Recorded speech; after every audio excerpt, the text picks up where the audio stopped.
Aloha and welcome to Snapmares Media. As you can see by the way that I am dressed, we are here just before Smashing Sandcastles Deathmatch Down Under, but we are here in the back rooms and my first guest, Geoff Setty. How are you, sir? I'm well, your lordship. How are you? I'm very, very well. And obviously Geoff isn't just a random man that I pulled off the street. No, this is the brains, this is the soul, this is the imagination behind, whoa, WrestleBrania. Oh, we need a sound bite of that. Yeah, you'll get a sound bite. Just don't from you the worry. beginning. And of course, WrestleBrania is going to be as part of the Comedy Festival. Yep. It is starting on, let me sure I get the dates right, March 28th all the way to April 18th at the Catfish every Sunday, 4 p.m. Every Sunday at 4 p.m. There you go. My notes are absolutely right. They're bang on. It's going to be a lot of fun.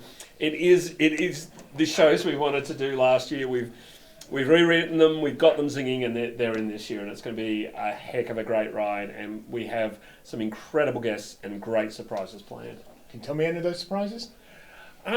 Let's just say that their entrances are full on, and they're going to be a lot of fun.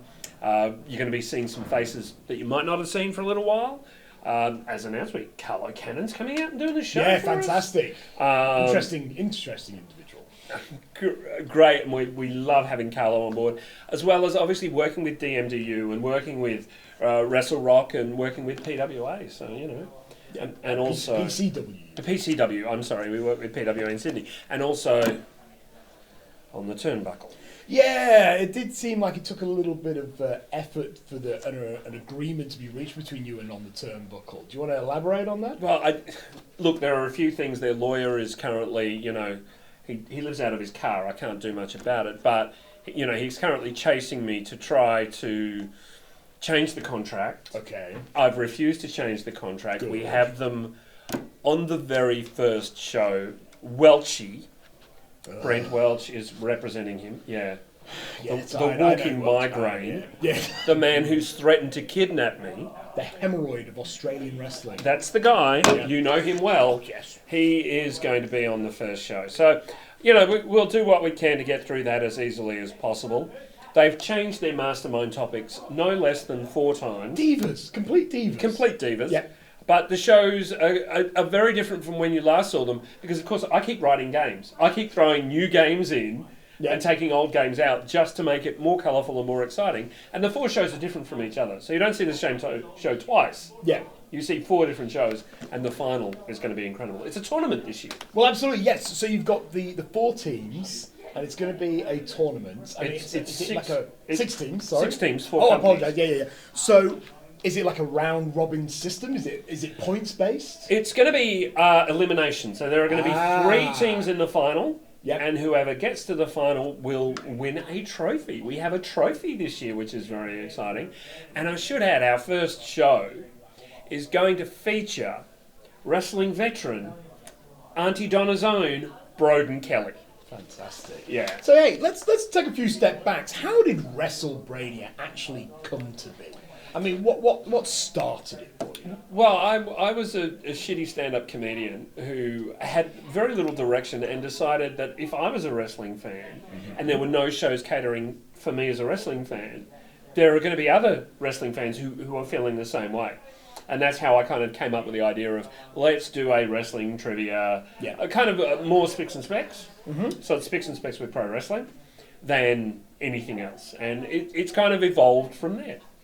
So one thing I wanted to ask you about, with each year that has gone through with WrestleBrania, have you found it easier and easier to put them together? I kind of imagine that when you did the very first WrestleBrania, there was always a bit of a challenge about how you were going to combine comedy and wrestling, and that you had to gauge the audience a little bit, and it's got easier as each year's gone by. Yes and no, okay. To be honest. It's gotten easier because I'm getting quicker at doing the research behind the questions. But it's gotten more difficult because the games I'm writing are more and more complex. I also started this because I found that wrestling was taking itself really, really seriously. Yeah.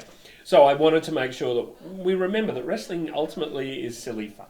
Well, we are having an interview with a palm tree behind us, and we're wearing the garlands and everything. Well, for sure. Yeah, very serious here. Very serious.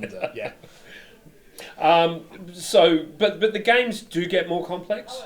They have more components, but yet I find them more accessible And the shows are for the audience. The shows are so the audience can go, oh, I know the answer to this, or, you know, I want the audience to want to be a part of it. I want the audience to feel free to yell and scream and have fun. Because really, we are now at the Catfish because we were at the Imperial, but we were too loud and noisy and having too much fun for them. You got kicked out of the we Imperial. Got kicked out because you were too loud and too boisterous. Yep. That's amazing. Yep. It was incredible to see things slowly but surely just fade out with him. And now of course, the Catfish, we're the only thing on there. Yeah. And they love it. They love it. They're up for it. I was going to say, it must have obviously been quite hard. I mean, obviously, a lot of different parts of the wrestling industry were obviously devastated when COVID-19 happened. Were there plans last year that just sadly didn't move forward? Oh, absolutely. We had planned to do WrestleBrania at the Comedy Festival. We were a week away from doing our first shows. We had fantastic guests. Then we had planned to go back to Sydney Fringe. Yep. But that also got scuppered. And we had planned to go back to PAX, and we had planned to debut at Comic-Con. Right, so it sounds like the plan was to keep building the WrestleBrania brand, and unfortunately just... And at the beginning of this year in January, we were, up till about November, December last year, we had planned to head to Perth and work with EPW and Davis and have some fun over there, which would have been a lot of, like, there's a lot of WrestleBrania fans in Perth, and I'm getting messages from Adelaide and Canberra to do the show up there, and so I think it's going to become, within a year or two, it'll be a national show.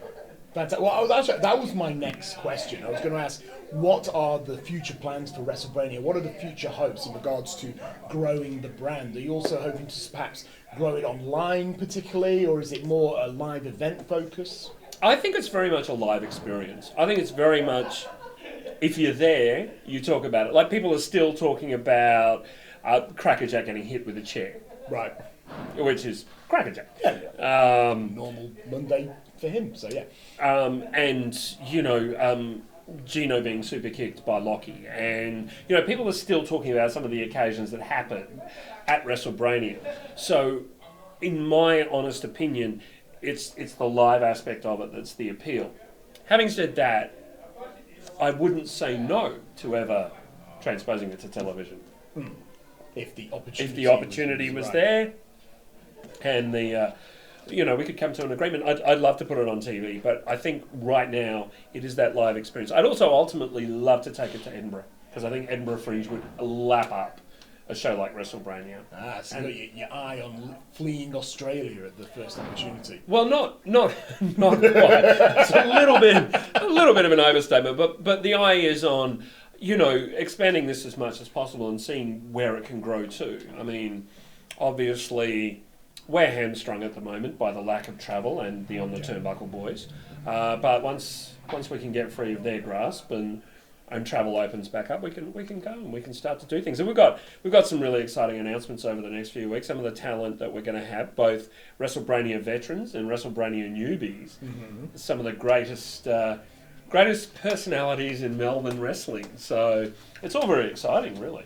Lovely. So if people want to find out more information about WrestleBrania, what's the best place to do? Social media? Social media. We're on Facebook, Twitter and Insta. Yep. You can also go to the Comedy Festival website, and you can also go to trybooking.com. We're there. Just look under WrestleBrania, Brainnia. Excellent. Well, Geoff, thank you very much for coming on Snapmares. Really do appreciate it. Thank you for flying me all the way out to Hawaii to sit under this palm tree. Very authentic palm tree. And sip on Venom refreshing ale. I really appreciate it. Or the new Venom Cherry Sour. Very nice. Anyway, Geoff, thank you very much. And ladies and gentlemen, WrestleBrania, please go check it out. As mentioned, it's going to be at the Catfish, 4 p.m. on Sunday, starting March 28th all the way to April 18th. As part of Melbourne's Comedy Festival. I've been Lord Andy Coyne. I've been Geoff, and remember, tickets are really reasonably priced. Better put that in there. And this has been Snapmares.